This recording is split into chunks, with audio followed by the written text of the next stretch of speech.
some people, they actually listen, and when they listen to your advice and you see the changes in their life, you think like, yeah, you know what, I actually want to change too. I want to change. I want to use actually this opportunity to change myself.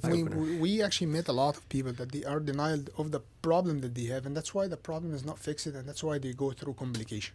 The same as spiritual life. If you are actually in denial, you're gonna go in through complication. 100%. And think about that. If I am not in good health, if I'm eating a bad food, if I'm enjoying my life, watching TV, if I'm not doing anything to take care of my health, not running, not exercising, just eating whatever I want, watching TV most of the time, there's no time for God. There's no time for church. There's no time for other spiritual, which is very important for disease. The most common disease that we're facing is the obesity. Yes. The most common undiagnosed disease that we're facing is anxiety. Wow. Anxiety. Wow. Because the problem is the people that they have even anxiety and depression, there is a lot of number that they don't want to talk about it. They want to keep it secret. They want to not even mention it. Because the young kids, the young adult, the adolescent, the teenagers, they're more under stress, they're more under anxiety. And sometimes you think about like, they're young, how those people, they are under all this stress and anxiety. We did not have the same issue when we were young, but actually their stressors and their factors are more bigger than us. And it's all because of the social media, because all the stuff that's available around them, that it was not available around our time. That's all really great. And I think that leads us to the next point, which is nutrition. Okay. So this is going to get a bit controversial, but I got your back, okay? I'm the one asking the questions, so you can blame me if anybody says, hey, what are you talking about? Anything like So in our culture, yes. By the way, when I say in our culture, I'm not like, I love our culture. I believe the Egyptian culture, the Coptic culture is amazing. The American culture is amazing. And you should always take the benefits out of any culture that you live in, okay?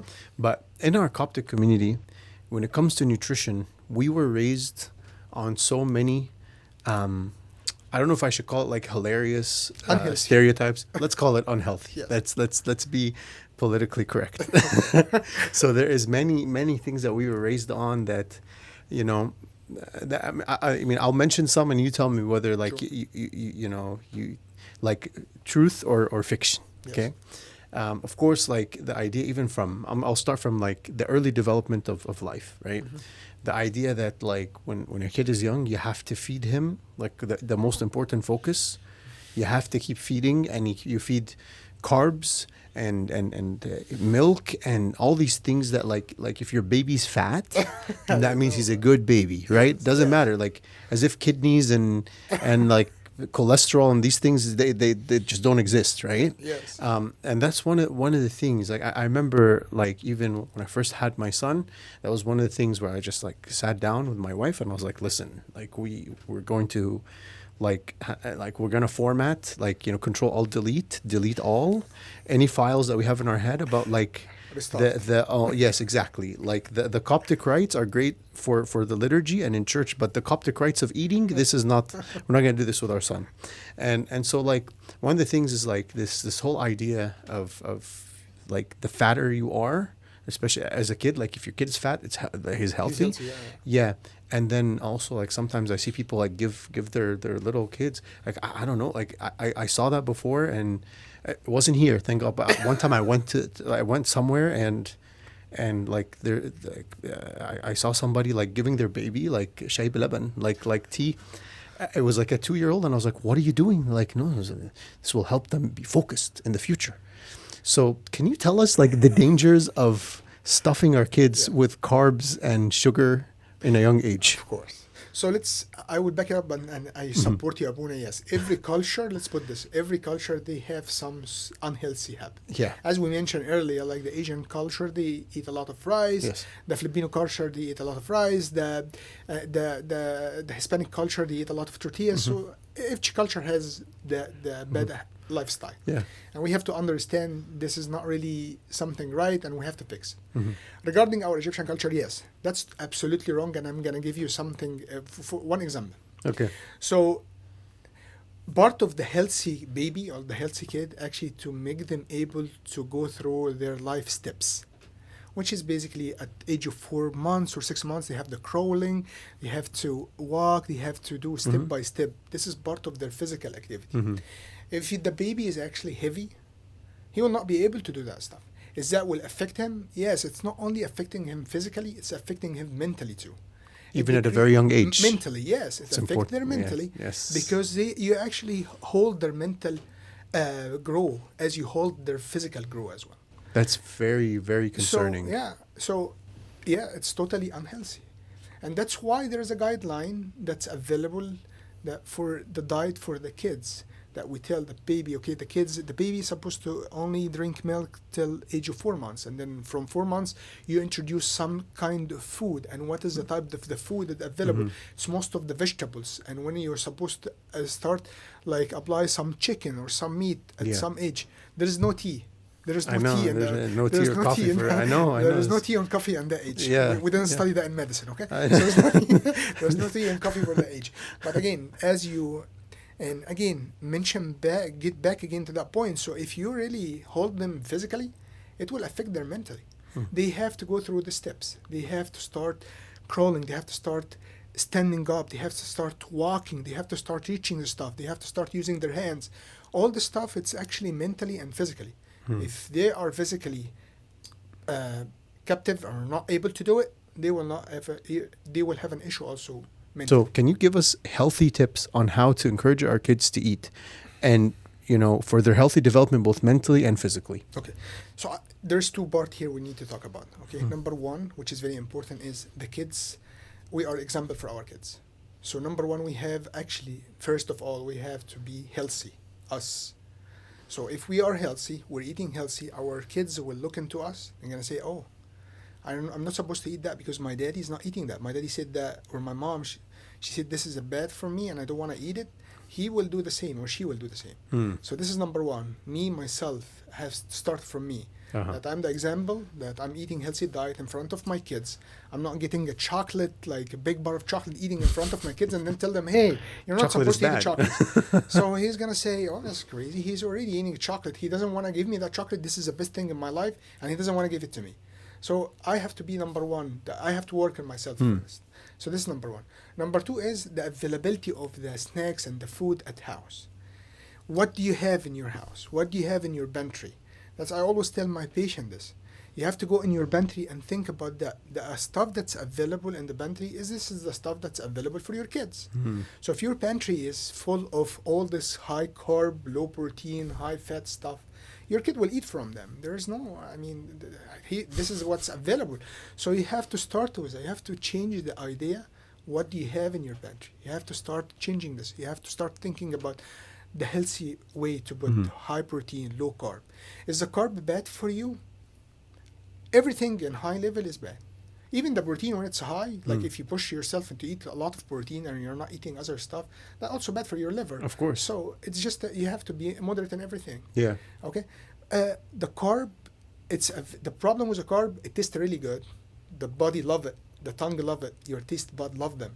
And it's available everywhere. It's available in the chips. It's available in the chocolate. It's available everywhere. It's a carb everywhere. Yeah. The protein is not really available everywhere, and it's easy access. So this is the two things. Number one, you have to start it from me. Number two is stuff that's available in the house. You have to think about this is the stuff that's available for my kids. If I'm eating well, my kids will see me eating well. They will eat like. They'll follow the example. And then we're not forcing the food. You don't really need to force the kids. Then when the kids are hungry, they're gonna eat. The thing is, when they are hungry, what type of food that you give them? So what type of food? When they said I'm hungry, are you give them good food? Are you give them high protein with low carb, or you give them whatever is available? Are you give them a sandwich with full of like sugar, or are you give them like a piece of protein, whatever it is, whatever is it, the protein they will give.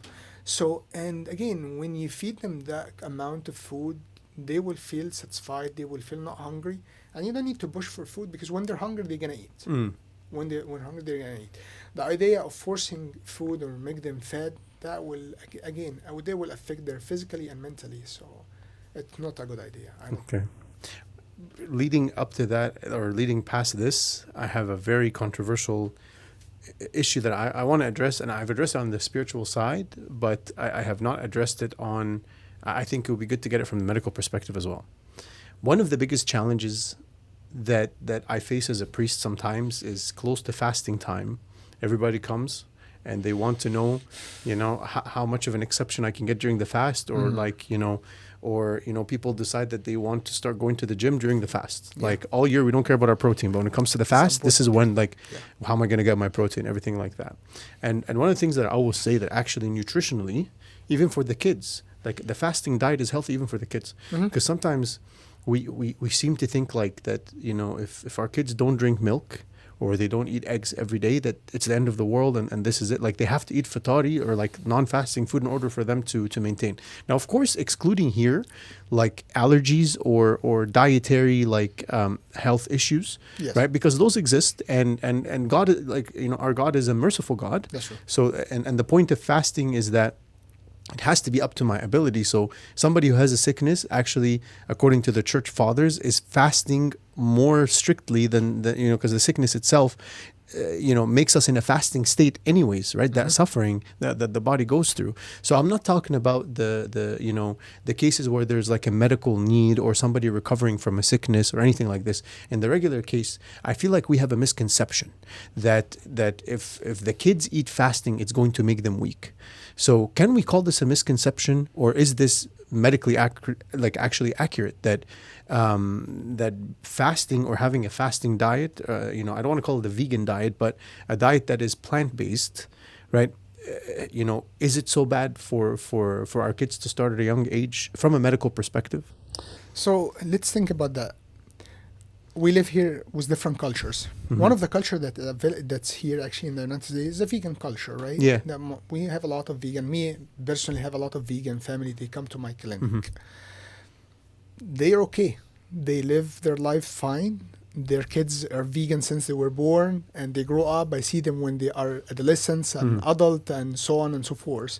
So it is misconception, because there are some people actually vegan and they don't eat anything for their whole life related to meat, and they live their life with no problems. And we see them. I mean, in Egypt, we really don't see them. We hear about them. But here, we see them. They are around everywhere, right? So that's number one. Number two is, during fasting, there is other plant-based protein that's available that actually can resolve the issue. And there's a lot of proteins available that can push us back to have the same amount of the protein that we're eating during meat. And I will be honest with you, Abuna, there is maybe some vitamins that is not really available only on the meat and the chicken, but are very minimal. We can actually resolve them or get solution around with taking some multivitamins during the fasting.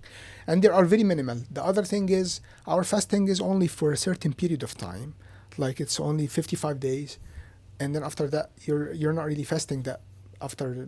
I mean, even the other fasting is, we have some fish, we have some protein, all the stuff. So there is no big issue in other fasting. But during that 55 days, there is a lot of plant-based protein that's available and 100%. can. And then the other thing is, again, goes back to the point that it's our culture that we eat unhealthy stuff. We learn to eat those stuff during that fasting, which is basically the koshari. We love it. And I love it too, personally. I'll be honest with you. I love it too. I can't, even though I haven't eaten like a real plate of koshari except on a cheat meal, maybe like a few months ago. So, but I cannot say anything about koshari. It's like it's koshari it's deep and in here. pasta Koshari. and all this kind of and rice, all the stuff. That this is what we eat during. That's what we learn to eat those during Lent. When the Lent starts, those are our meals. It's a moderate stuff. You can eat. I'm not saying that don't eat koshari. If you like it, eat koshari, but it's not every day. And then when you eat koshari, you only eat carb most of the time. The protein comes only from the lens, but it's mostly carb. So you'll be hungry more and more and more. And actually think about that. You will feel tired. For an example, if you eat a lot of carb, what do you feel after eating carb? You feel tired and you want to go to bed. You want to sleep. But if you eat protein, actually you feel like, I have some energy. I want to do some stuff. That's true. That's very true. So carb put you actually in a kind of slow mood. Yeah. Put you in a slow mood. And that's why we're eating koshari. We feel so bad and we don't want to do anything. And then again, I'm not against kosher because I personally love it. Yeah, yeah. I personally love it. You can never, But you can never be against. No one can yes, be against kosher. exactly. Kosher is like, But it's yeah, all in moderate. Again, go back yeah, again to all in moderate. So you have to moderate. think Yeah, about that. yeah, So it's a misconception, of course. Yes, there is a lot. And then the other point here is nowadays is different from back in the nowadays we have a lot of plant-based protein that's available yes, more than like 20 years ago. it's true. 20 years ago we did not have all this variety. We did It's not. It true. was not available. Yeah, Now we have everything that's you can eat anything during the fast yeah, and it's yeah. great. It's available everywhere. And again, you can go to the gym. It's fine too because you have some protein coming from the plant-based and you will be fine. You will gain Yeah. your muscle back. There is no issue at all. So that's really good to hear that from the medical side as well, because a lot of the times people will take our words like, you know, you're an abuna, of course you're going to tell us that, you know, you should fast and put your spirit above your body and all that stuff. But, you know, as far as the health of our kids, and it's good that we hear that from a medical perspective, because, you know, if we're using the health as the excuse, it's good to have the true perspective. And like you said, there is a lot of substitutes. Like I can tell you, you know, to back up what you're saying, that during this last great fast, I made the best progress as far as the gym and things like that, Yeah. even though it's like the most vegan time or the most, you know, plant-based time. It clear up your mind. Yes, it does. I It feel does. during the fasting, it's actually my mind is more clearer. Yeah. Which is why the church fathers designed the fast to be this way.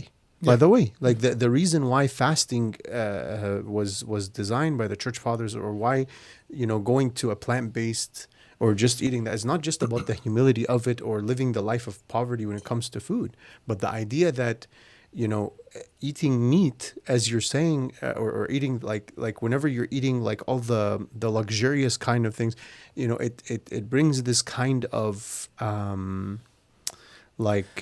it's harder to be clear-minded. Fogging your mind. Yeah. It's Yes, fog. exactly, like brain So, fog. Yeah, yes. and so you're more focused. You're able to fight against your desires, even on a spiritual level. You're able to accomplish more.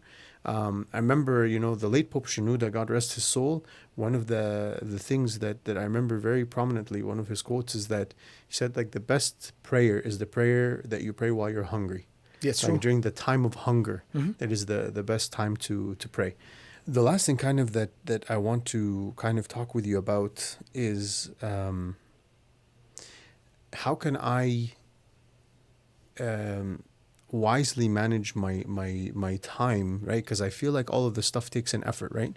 And I feel like without managing time properly during my day and organizing my schedule, I will neglect looking after my health. And I think an important part managing time is sleep, right? This idea around revolving around sleep. Like for me, for example, I feel like the only time that I get to myself is like, you know, after everything, after the day has finished and after like visitations and service and everything, and then, you know, my wife and my son are asleep. Like that time between like 11 o'clock and onwards is the only free time. How important is resting time, whether during the day or especially sleep at night, for my body, you know, to be in a good condition, right? We were talking about all this nutrition and all these things. How important is sleep and resting, in your opinion? So sleep and resting is very important. And again, we can see it from two part. Part number one, if it's not important, God will never create it for us. So it's actually was created for us because God find out that our body need rest. Okay. From medical perspective, it's recommended that you have to have a sleep between 6 to 8 hours for our age. And again, it depends also on the ages. Like when the kids, the babies, it's actually goes from 16 hours and goes smaller and smaller, like 16 and then 12 and then 8 and then 6. But rest in general, like we tell everybody that rest between 6 to 8 hours, it's very important. And it's supposed to be a sleeping time. So we always tell everybody, like, the problem is right now the people go to sleep, they're having their phones and their hand. This is not the rest that we're thinking about because your body's not really resting. Rest means that you're going to go to bed, you're going to turn off the light, you're not going to have anything in your hand, you're not going to have anything in the phone or anything like that. And what you need to do is just you go to bed. Your body will rest and reset for the next day, which is very important. Resetting your body for the next day so you can go from there. one of the disease that actually, or one I would say, it's a disease. Is something called obstructive sleep apnea. So the people that they struggle when they sleep, Mm. they stop breathing, they have some sort of snoring issue. Mm. So the symptom is actually very interesting. That the patient comes in the morning, say that I feel so tired, although I'm sleeping, but I feel so tired. My body, there's something wrong. And then step by step they start having like an issue with their blood pressure that's really high. And then once we actually send them to get a sleep study, we found about like the sleep apnea, that they really, their body's sleeping but they don't have enough oxygen during their sleeping. And then we fixed the issue. We're having like some sort of CPAP machine or something like that that they put during sleeping. They change their life. The patient comes in, they tell you like, I feel so fresh now. I feel so good. Just to have those 6 to 8 hour nice sleep time, their life will change. So it is, sleeping is important, resting is important, is very, very important. Up to the point that now there is a disease related to that we need to treat, and when it's treated, the life, the body, the patient feel very good with. So sleeping and resting is very important. It's recommended. It's really 6 to 8 hours. This is a number that we're looking for. I like that. And I'm going to, after we release this episode, I'm going to clip this part and put it on my page every week to remind myself and everybody that, according to my doctor, past 11 o'clock is my sleeping time. If you want me to be effective and to be fresh in the morning, this is what I'm going to do. I'm going to use it as an excuse. Okay. 6 to 8 hours. 6 to 8 hours. I think also I can add to that definitely it's important spiritually.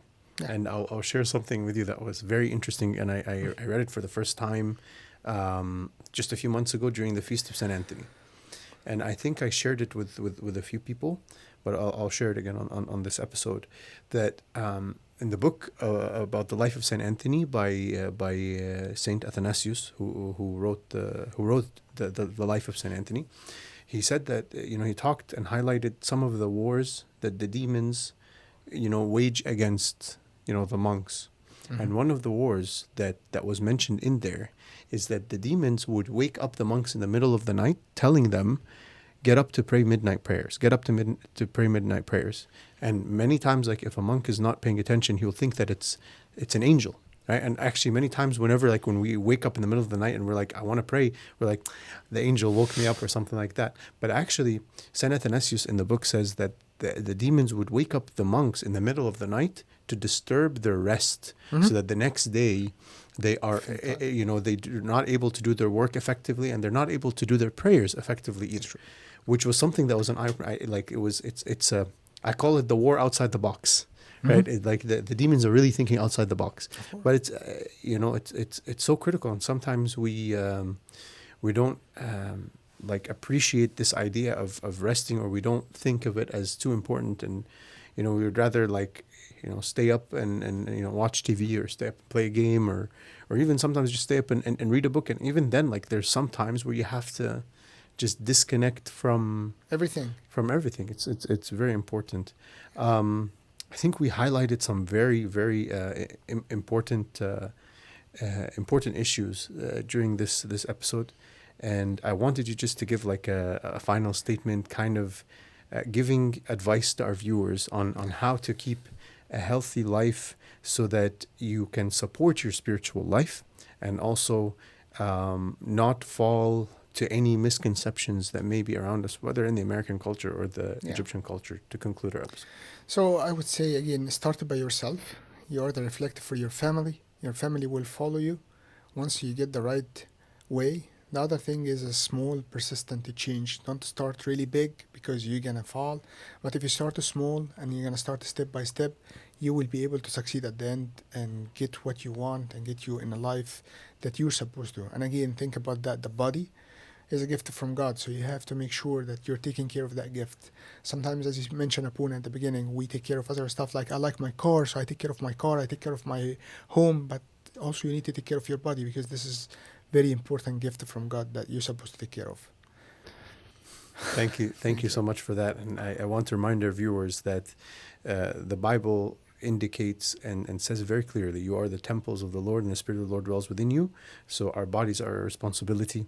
Yes. And with that goes everything from taking care of what we eat, how we eat, how we spend our time, what kind of habits we let ourselves get into. And also from the, Dr. Peter said this, and it was so important, the idea that stress is a circle. This is something that if one of the most important points during this episode, stress is a circle that affects your physical and mental health. So if somebody's struggling, don't be afraid to seek help. Yes. Not just from the spiritual aspect. Yes, of course, our doors are always open as priests. The church is always there to help, but also it's important to understand that one of the most important ways for us to be treated, and one of the blessings that God gave us is, and the talents, is medicine. Yeah. Medicine is a God-given talent that it's His hand healing. Doctors are there to do the work of God, is what I believe. So don't be afraid to ever seek help if there's an issue, and don't be afraid to make a change. It's never too late to change as long as we are breathing, right, Dr. Peter? That's true. I want to thank Dr. Peter for being with us on this episode. Thank you for your time. Thank you for your effort and for everything that you do for us, and for your advice for me personally. Thank you, Luna, for being helping me change my life. Don't forget to like, share, and subscribe to Sabers of Light. And if you'd like to contribute to our service, you can use the Zelle link shown on the screen below. God bless you.